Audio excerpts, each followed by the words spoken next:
Alright, honky tonks, buckle up because we're diving into the latest bit of political genius from Keir Starmer again and his shiny new trade deal with India. Now, if you're expecting me to sugarcoat this, then you're in for a disappointment. I don't sugarcoat anything with Keir Starmer. That would be impossible because nothing he does is sweet. Unless, of course, you're a member of the grooming gangs, you're a member of the militant trade unions, or President Zelensky in the Ukraine. They've all done fantastically well under Keir Starmer, financially anyway. Now, this deal with India, it's got more holes than a block of Swiss cheese left out in a war zone, and it desperately needs criticising. That's where I come in. And so Keir Starmer and his dwindling supporters, they reckon this trade deal with India, it's historic, they say.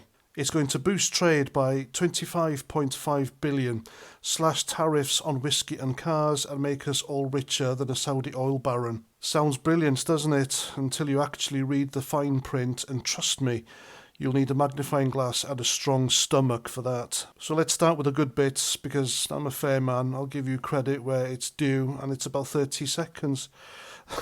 The deal cuts Indian tariffs on British exports like whiskey, gin and cars.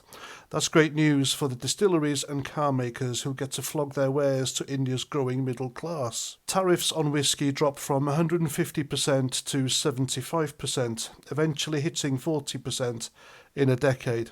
Cars go from over 100% to 10% under a quota. British shoppers might even see cheaper Indian clothes and prawns. Lovely.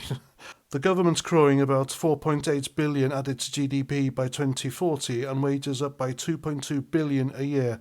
Sounds like a win, but hold your applause because here comes the sting. Now, let's talk about the part that's got everyone's blood boiling, the bit where Keir Starmer decided to play Father Christmas to Indian workers while giving British workers a kick in the bollocks. As part of this deal, Indian workers transferred to the UK along with their employers get a 3-year exemption from paying national insurance. That's right, they waltz in, work here, use our roads, our hospitals, our schools, and contribute nothing to the pot, the system, for 3 whole years.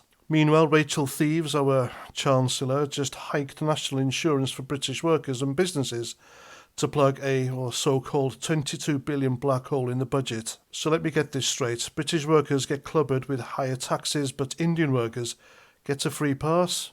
That's not a trade deal, that's a betrayal. And don't let the government spin you with this it's reciprocal nonsense. Sure, British workers in India get the same exemption, but how many Brits are packing their bags to work in Mumbai compared to the flood of Indian workers coming here? Last year, 81,463 Indian nationals got work visas, 22% of the total. This deal makes it 20% cheaper for companies to hire them over Brits because they're dodging NI contributions. It's like Starmer's handed every UK employer a flashing neon sign saying, "Hire Indians, save money." If you're a British worker, especially a low-skilled one, you're now competing with cheaper labour that doesn't even chip in for the NHS. Good luck with that. And it gets better. The Indian government's over the moon, calling this NI exemption an unprecedented achievement. That'll make all their workers significantly more competitive in the UK. No kidding. They're practically popping champagne in Delhi while British workers are left wondering why their government's still prioritising foreigners over them.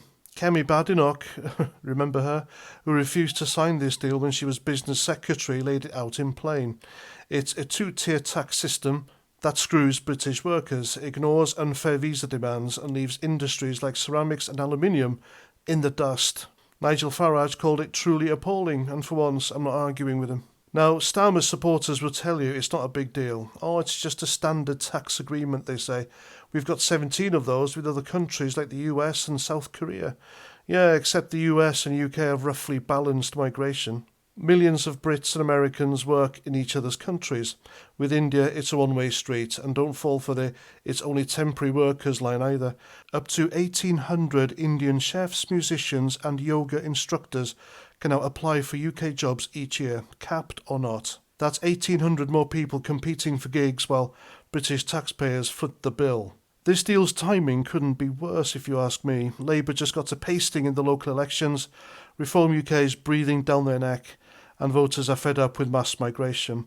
So what does Starmer do? He doubles down with a deal that screams, British workers come last. It's like he's trying to hand Nigel Farage the keys to number 10. And don't even get me started with the optics. While Starmer's posing for photos with Narendra Modi, promising to visit India soon, British workers are staring at higher taxes, stagnant wages, and a government that seems to care more about globalism than the people who elected it. Now here's the thing, critics like Best for Britain say a customs deal with the EU would boost UK GDP 20 times more than this India deal. Even the pro-EU lot at the European Movement UK admit the EU has got more clout to negotiate better terms with India. So why is Starmer bending over backwards for a deal that's less ambitious than what the Tories are aiming for? It's because he's desperate for a headline to distract from Labour's election drubbing and his own plummeting poll numbers. That's not leadership, that's political cowardice. Look, I'm all for trade deals that make us richer, but not when they sell out the working class to score cheap points. This isn't about growing the economy, it's about growing Starmer's ego while shafting the very people Labour claim to represent. If you're a British worker, this deal's a giant middle finger from Downing Street. And if Starmer thinks he can spin his way out of this one, he's got another thing coming. The British public aren't as daft as he thinks. They'll see this for what it is, a globalist stitch-up that puts foreigners first and Brits last. Every time Keir Starmer's made a deal, he has never ever put his own people first. And he's not just losing the plot, he's losing the country. What do you reckon? Let me know in the comments. I'm Paz49, thanks for watching. And until the next time, Roger Trout.